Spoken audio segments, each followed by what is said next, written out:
That is why you see when the Chinese president invites African president, all of them, without exception, run to Beijing very quickly. And when they get to Beijing, they are given $60 billion, all of them, the 55 of them, to share. And I ask myself, why don't you ask Nigeria's Aliko Dangote? You don't have to move. Aliko will give you 60 billion. He has it. And if he doesn't have it, you ask Patrick Motsepe from South Africa to add a little more. And if you didn't ask him, and may his soul rest in peace before he passed on, you asked Reginald Mengi here to add a little more. He could. And if it is not much, there is no shortage of Africans who can give you that money, because there is no free lunch. Because let me tell you, and I don't blame the Chinese, but I worry about them and about us.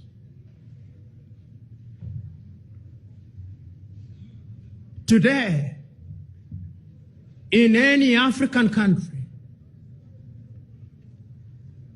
notwithstanding that over the years, our universities have produced professionals, the Chinese are the ones building our stadia. I do not know whether the stadium here in Dar es Salaam was built by Tanzanians. You will tell me. I need to be educated. But I suspect that there was a Chinese hand. If you go to Nairobi, Kenya is the same. You go to any country, to Uganda, the same. And the Chinese are now, in a very subtle way, in every other African university, they are bringing something called the Confucius Institute.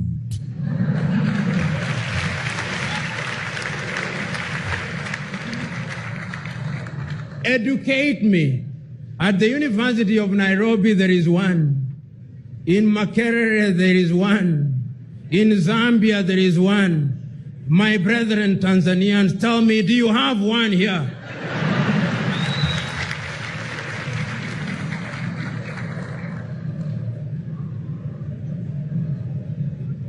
There is no free lunch. The Chinese have recognized that the mind is the standard of the man. And therefore, the way to capture our minds is to have institutes in our highest institutions of learning. Once you capture the minds of their very best, then you've captured them. In 100 years' time, we'll be wondering how they did it. This is how they did it. This is how they did, and I don't blame them one iota. If we were organized as Africans, we would be having the African institutes in each universities, where we would teach comparative culture. Today, a number of countries are adopting Mandarin as the language of choice. We are surrendering to the dominant Chinese culture. And we are wondering how we will be a Pan-African. We are losing the war. We are losing it. The Chinese know what they want, and they must be celebrated and praised for it. Because any civilization that knows what they want will always reach their destination. Do we know what we want? We don't. We must, in the nature of things, restructure our universities. Time has come that we must ask ourselves, what are we teaching at our universities? What are we teaching? If it is in engineering, you go to many engineering schools in Africa and look at the equipment that is being used. Perhaps in some universities, the equipment should be in the museum alongside the spinning wheel. At a time when people are talking about nanotechnology and 5G, You go to typical African university, we're still using blackboard and chalk. And others are teaching differently, yet we think we are going to compete. We are not going to compete. Right now, people are talking about 5G. But what are we Africans doing?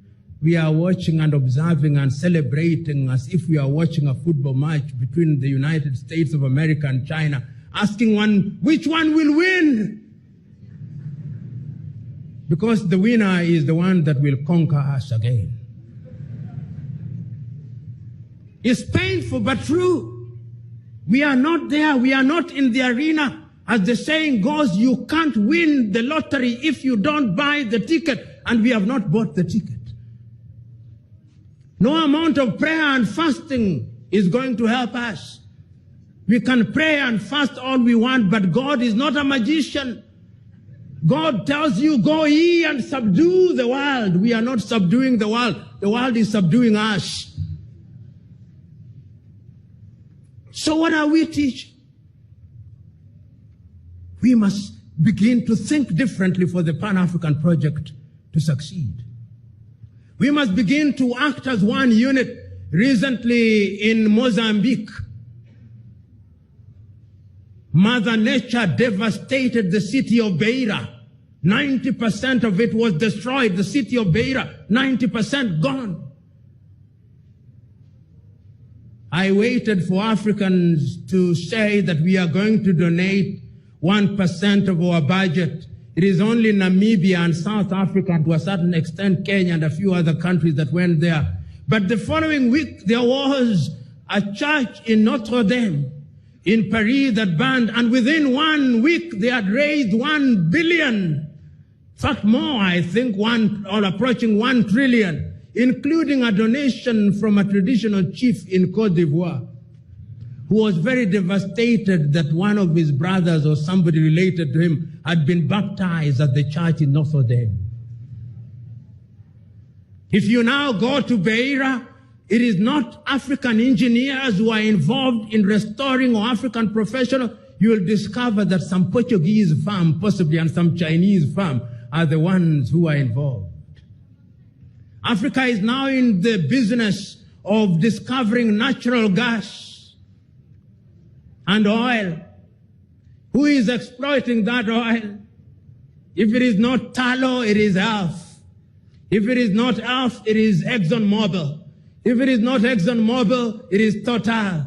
Africa, Ali Mazrui was right, produces what it does not consume and consumes what it does not produce. We know, but we must remind ourselves, because sometimes we sit pretty and think that everything is fine. Everything is not fine. You are here. Allow me to be morbid. In 100 years' time, all of you will be upstairs. All of you. Without exception. All of you. But I want you to imagine for one moment how Africa will be. You know, some times ago, the Chinese, and I'm on the Chinese because I'm seeing them. I never saw the white man coming. I was too young or unborn. But this one I can see. The Chinese had a policy of only one child. Then suddenly they said, we are now allowing couples to have a second child. That second child is going to be here. That second child is the child that is going to conquer us if we are not organized. I do not know, but when I travel across the continent of Africa, I see Chinese very quiet, and African middle class is happiest when they go to a Chinese restaurant on Saturday. We are going for Chinese dinner. It is a statement of how sophisticated we are.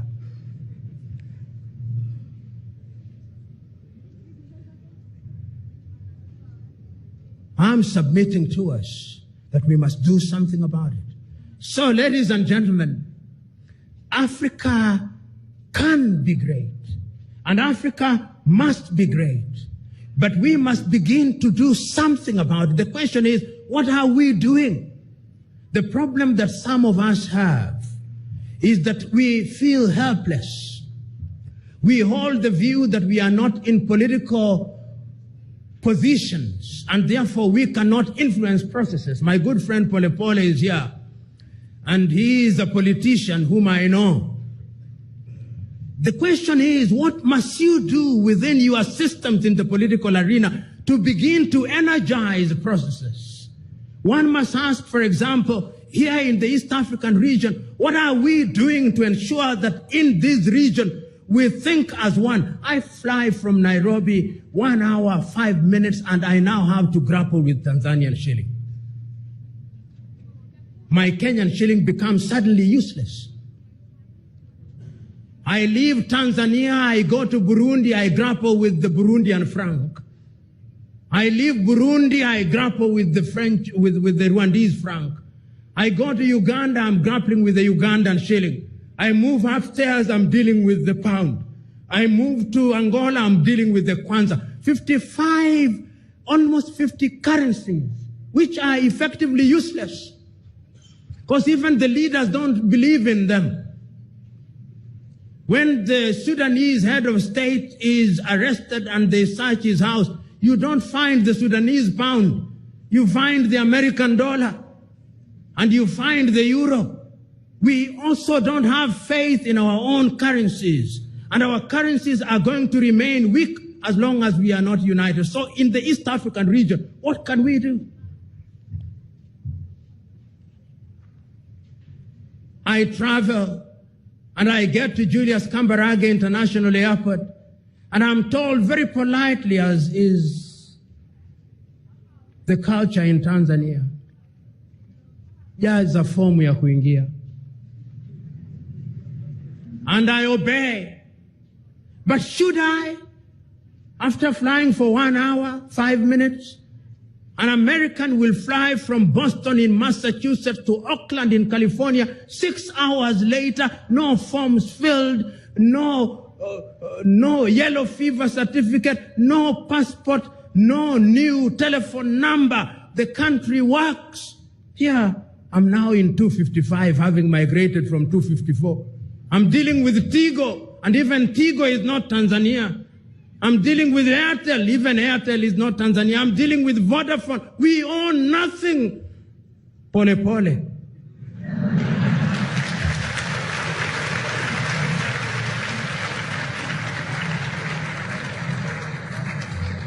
But if we are East Africa, we can begin to own things.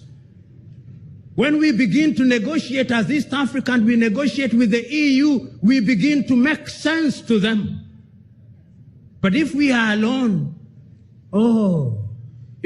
somebody was telling me that African economies are growing, and I told them, yes, they are growing. But no matter how fast a goat grows, it can only be a fat goat, it can't be a cow. So what we must do is that we must combine all these little goats into a big elephant, and we'll begin to make sense. Kwame Nkrumah, may he rest in peace. How relevant you are 56 years ago today, when you spoke on that day in Addis Ababa, Ethiopia, and reminded us that Africa had to unite. If today I were to write, as Nkosana and Lamini Zuma wrote in the year 2013, if today I were to write a letter to our founding fathers who died several years ago, this is how the letter would read. I would not name all of them, but I would name the following. I would say, Dear Kwame Nkrumah, Dear Kambarage Nyerere, Dear Patrice Emery Lumumba, Dear Modibo Keita, Dear Ahmed Sékou Touré, Dear Thomas Sankara, Dear Nelson Rolihlahla Mandela, we are gathered here today in Dar es Salaam, Tanzania, on this 25th day of May in 2019. And we are pretending to be discussing a new subject, but we are not.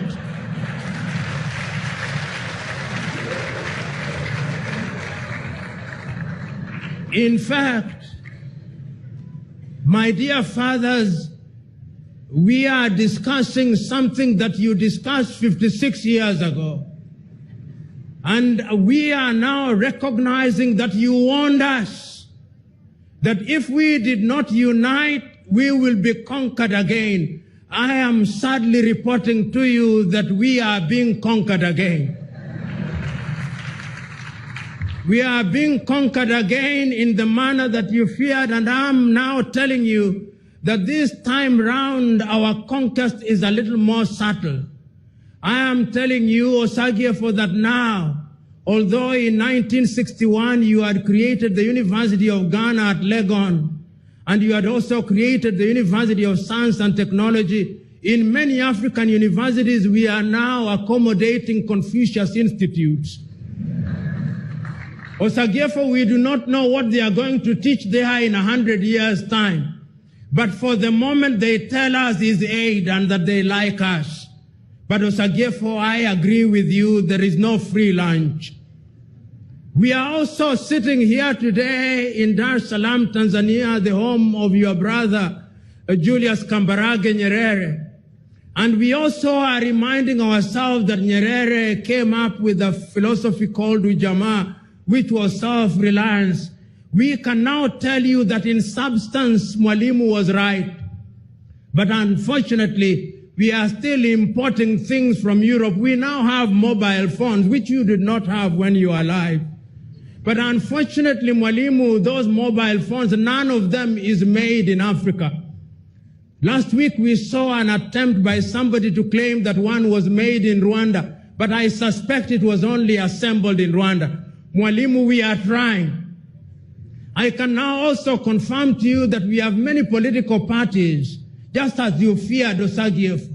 In Congo, there are 233. But Congo is not at peace. In Tanzania, they don't have very many, but I can assure you CCM is still doing very well.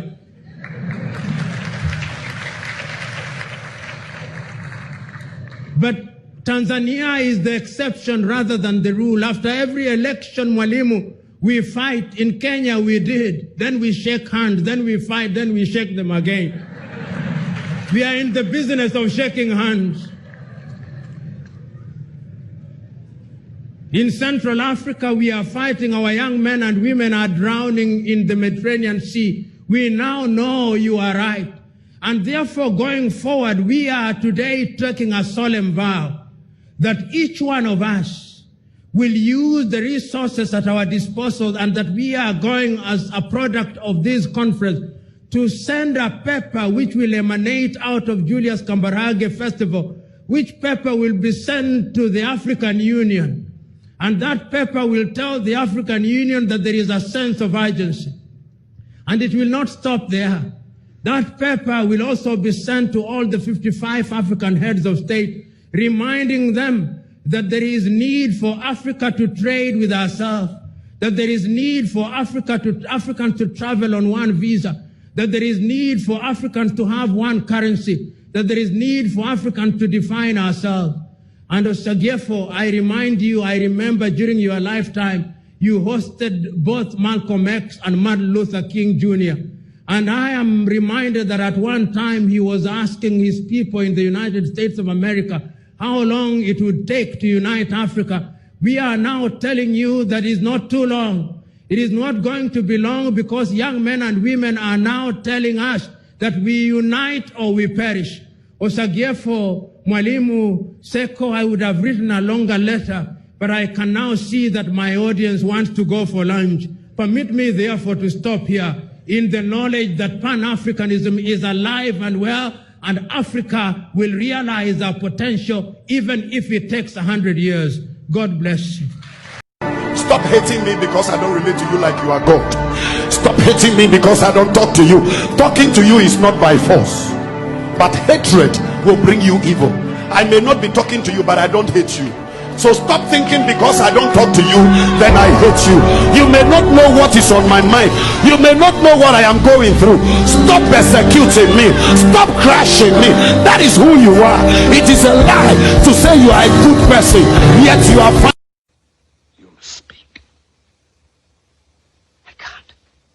past. It's our only hope. Hope.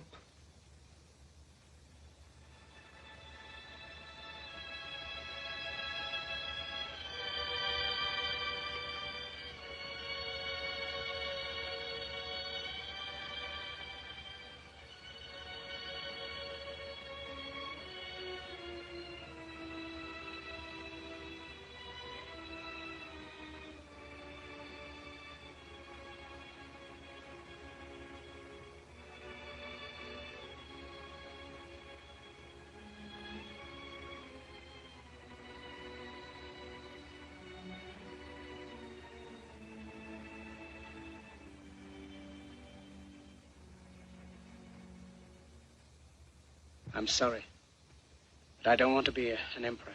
That's not my business. I don't want to rule or conquer anyone. I should like to help everyone if possible. Jew, Gentile, black man, white. We all want to help one another. Human beings are like that. We want to live by each other's happiness, not by each other's misery. We don't want to hate and despise one another. In this world, there's room for everyone, and the good earth is rich and can provide for everyone. The way of life can be free and beautiful. But we have lost the way. Greed has poisoned men's souls, has barricaded the world with hate, has goose-stepped us into misery and bloodshed. We have developed speed, but we have shut ourselves in. Machinery that gives abundance has left us in want. Our knowledge has made us cynical, our cleverness hard and unkind. We think too much and feel too little. More than machinery, we need humanity. More than cleverness, we need kindness and gentleness. Without these qualities, life will be violent, and all will be lost. The aeroplane and the radio have brought us closer together. The very nature of these inventions cries out for the goodness in men, cries out for universal brotherhood, for the unity of us all. Even now, my voice is reaching millions throughout the world, millions of despairing men, women, and little children, victims of a system that makes men torture and imprison innocent people. To those who can hear me, I say, do not despair. The misery that is now upon us is but the passing of greed, the bitterness of men who fear the way of human progress. The hate of men will pass, and dictators die, and the power they took from the people will return to the people. And so long as men die, liberty will never perish. Soldiers, don't give yourselves to brutes, men who despise you, enslave you, who regiment your lives, tell you what to do, what to think, and what to feel, who drill you, diet you, treat you like cattle, use you as cannon fodder.